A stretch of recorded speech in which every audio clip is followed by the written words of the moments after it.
morning, the presenter will talk about challenges and opportunities in the human capital development sphere. I'd like to call on from the New York University, Associate Professor Diego Espinosa.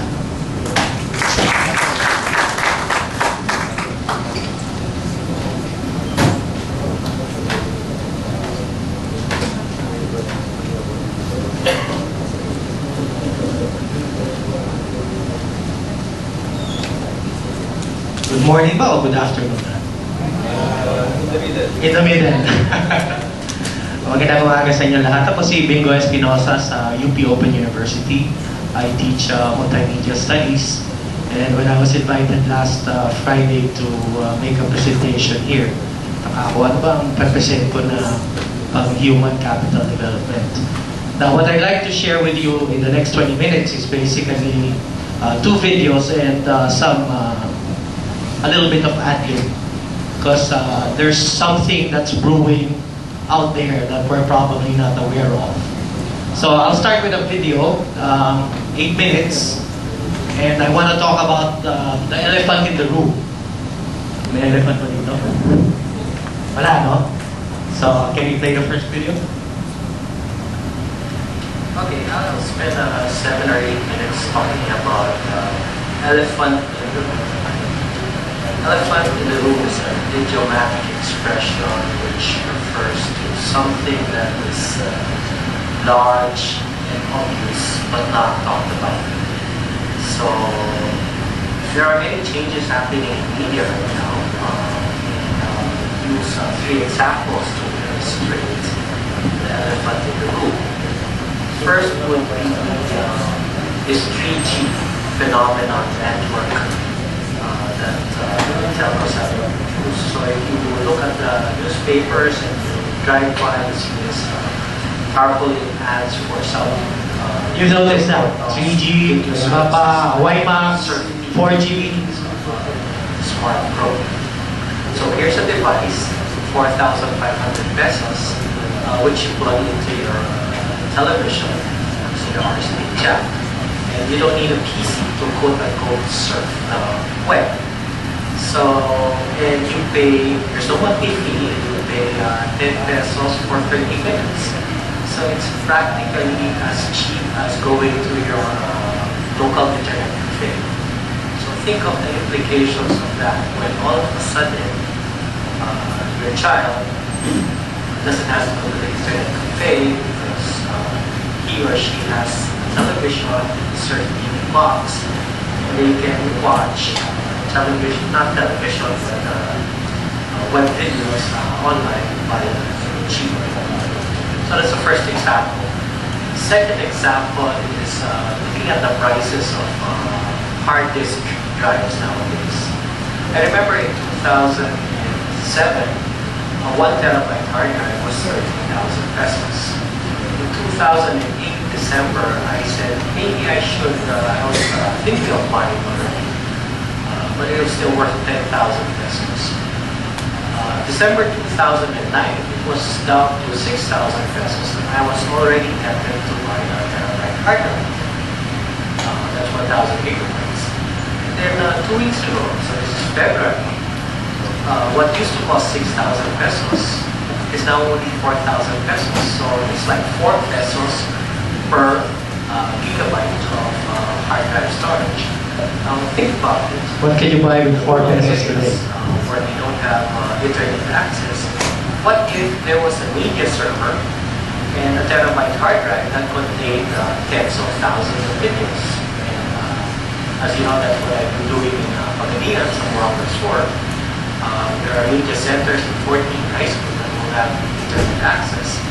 And teachers... And these are parochial schools, not public schools. But they're down in the rural areas. They have thousands of YouTube videos for 4,000 pesos divided by 200 academic calendar days, that's around 20 pesos per day.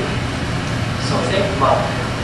A rural area, a rural high school, or a rural grade school that doesn't have any internet access can enjoy 30, 40,000 videos on a terabyte hard drive.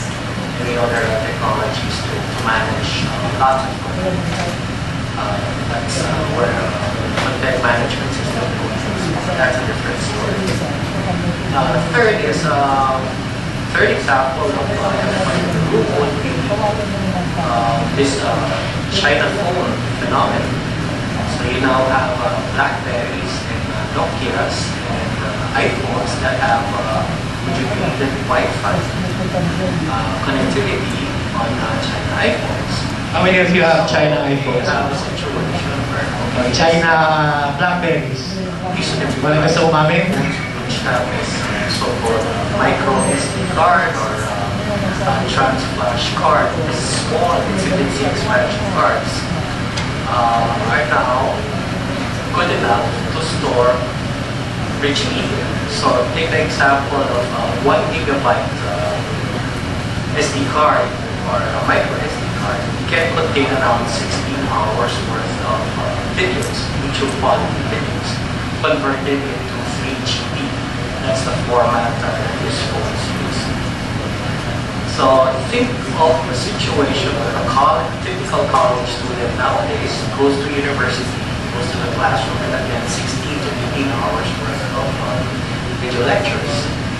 But also think of the commute time and the hassle and the cost of riding the Jeep, riding the tricycle, FX and things like that.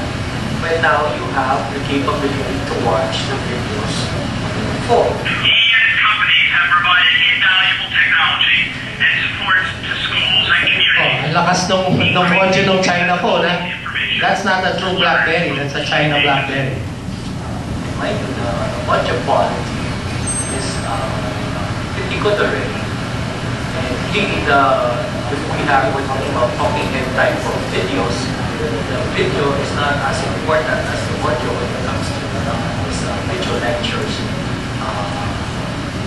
consumed by your mobile phone. So that's a third example of the elephant in the room. You have China phones with 1 or 2 gigabytes worth of memory space that can contain anywhere between 1 to 2 weeks worth of lectures. So that changes the complexion of education. So to recap, the elephant in the room is an idiomatic expression. It talks about something large, but at the same time ignored, not talked about for some reason. Okay? And my three examples are first Surf TV and other 3G offerings from the telcos and the ISPs, which now offer video straight to your televisions without personal computer. Second example is a terabyte hard drive, which at 4,000 pesos can store anywhere between 20 to 30,000 YouTube-like videos. It comes out to something like 20 pesos per day on a calculated 200 calendar day academic school year. The third is the China iPhones, which already have Wi-Fi capability and can store on their memory cards anywhere between 1 to 2 weeks worth of video lecture, 30 to 40 hours worth of video lectures. So the world really has changed, Egypt is changing, and to listen to cict-ictroadmap of University of Michigan, who was the top thinker for 2009. Dr. Prahalad has coined the term the bottom of the pyramid, which refers to the bottom 70% of the population, India, China, and other developing countries, that live on less than $2 per day. So there are now solutions and technologies and platforms and devices to start catering to the so-called bottom of the pyramid. So that's my lecture or a short podcast about the elephant in the room. Thank you.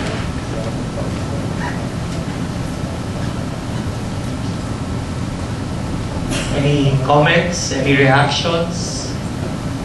Bibigyan ako ng grade ng boss ko sa UPOU, si Chancellor. Si Chancellor Gigi. Pasado po ba? Comments? I didn't use PowerPoint. Okay, sige. Okay. Just to give you a backgrounder, my passion for the year is web videos. I have around 12,000 web videos for tertiary schooling.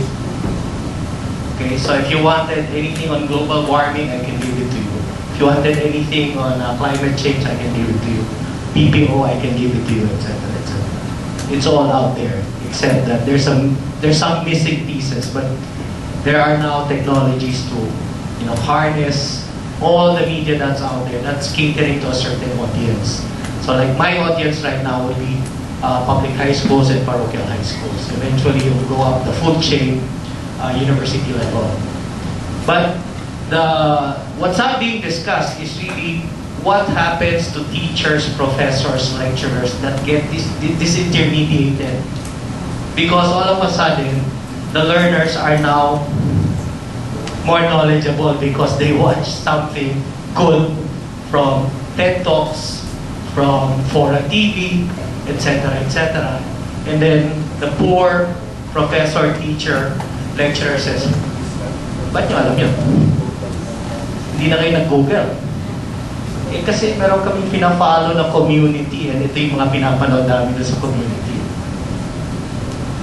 So there's gonna be an inversion that will happen. Okay? So next 3-minute video, my assistant is one of the test scholars